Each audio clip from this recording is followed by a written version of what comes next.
আসসালামু আলাইকুম। Homeopathic medicine arsenicum album. Arsenicum অ্যালবামের রোগী শারীরিক এবং মানসিকভাবে খুবই দুর্বল। তার শারীরিক দুর্বলতার চেয়ে মানসিক দুর্বলতা বেশি। মনের দিক থেকে সে খুব বেশি ভেঙে পড়ে রোগ নিয়ে চিন্তা করে। সে অসুস্থতা তার যতটুকু না, তার থেকে দুর্বলতা বেশি। এবং আর্সেনিক অ্যালবামের রোগী খুব খুঁতখুঁতে স্বভাবের। সে এরকম যে তার বাসার কাজের বুয়া হয়তো ঘর ঝাড়ু দিয়ে মুছে রেখে গেছে, কিন্তু সেটা তার পছন্দ হয় না। সে আবার ওই জায়গাটা নিজের মতো করে ঝাড়ু দিবে, মুছবে, এরকম স্বভাবের। একবারে খ্যাতনামা ডাক্তারের চেম্বারে এক রুগী আসছে। অনেকক্ষণ ধরে রুগীর সাথে কথা বলে উনি সিদ্ধান্তে উপনীত হতে পারছে না রুগীকে আসলে কী মেডিসিন দেওয়া যায়। এরকম সময় লাঞ্চ টাইম হয়ে গেছে। সে লাঞ্চে রুগীর কাছ থেকে সময় নিয়ে লাঞ্চে বসেছে। তো যে জায়গা বসে লাঞ্চ করছে, ওই জায়গা থেকে রুগীকে দেখা যাচ্ছে, তার মাথায় চিন্তা কাজ করছে যে কি মেডিসিন তাকে দেয়া যায়।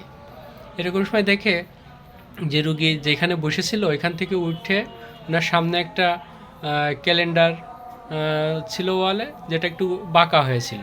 উনি উঠে যেয়ে ওটা সোজা করে আবার জায়গায় এসে বসলো।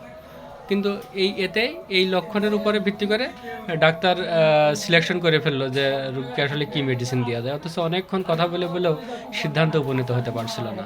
এইরকম খুঁতখুঁতে স্বভাবের। কোনো বাইরে বেরিয়েছে, দেখা যাচ্ছে তার জুতায় একটু কাদা লেগেছে, কিন্তু ওই ময়লাটা যতক্ষণ পরিষ্কার করতে না পারবে ততক্ষণ তার জানে শান্তি নাই। এরকম স্বভাবের রোগী।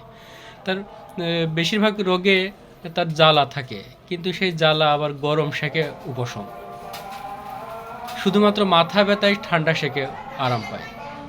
এছাড়া কেটে যাওয়া জায়গায় জং ধরা, মরিচাপ ধরা জিনিসে যদি ক্ষত হয়ে যায়, যেমন মরিচে ধরা প্রেকে কেটে গেলে, এটা হচ্ছে এটিএসের মতো কাজ করে। পিজের রাস্তায় যদি রুগী পড়ে ছুলে কেটে গেলে সেখানে সেই রুগীতে আর্স অ্যালবাম প্রদেয়। আমি এ পর্যন্ত যত আমাশার রুগীর চিকিৎসা করেছি তার বেশিরভাগই নাক্স ভূমিকা এবং আর্সেনিকাম অ্যালবামে। কারণ আমাশায় দেখা যায় যে সে একবার দুইবার গিয়েছে কিনা তার ঠিক নাই, কিন্তু দুর্বল এত হয়ে গেছে মনে হয় যেন সে কত দিনকে রুগী, এইরকম লক্ষণে। অনেক ডাক্তার আছে যে আমাশায় ডিসেন্ট্রির সমস্যা হলে মার্কসল দিয়ে বসে থাকে, কিন্তু আমি মার্কসল আমাশার জন্য খুব কমই প্রয়োগ করতে সুযোগ পেয়েছি।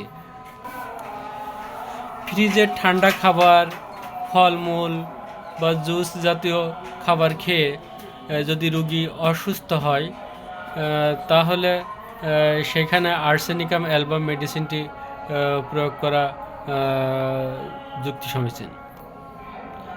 এছাড়া শীতের কারণে, অত্যধিক শীত শরীরে লেগেছে, সেই কারণে যদি সর্দি কাশি হাঁচি হয় এবং শারীরিক দুর্বলতা থাকে, সাথে সাথে পিপাসা থাকে, যেটা পিপাসা অনেক কিন্তু পানি বেশি খেতে পারে না, এরকম লক্ষণ পাওয়া গেলে সেই ক্ষেত্রে আর্সেনিকাম মেডিসিন প্রয়োগ করা যেতে পারে। আর্সেনিকাম অ্যালবামের রোগ লক্ষণগুলো 12টা থেকে 1টার ভিতরে বৃদ্ধি পায়। সেটা রাত 12টা থেকে 1টাই হোক, দিন 12টা থেকে 1টাই হোক, এই টাইমটাতে তার রোগ লক্ষণ বৃদ্ধি পায়।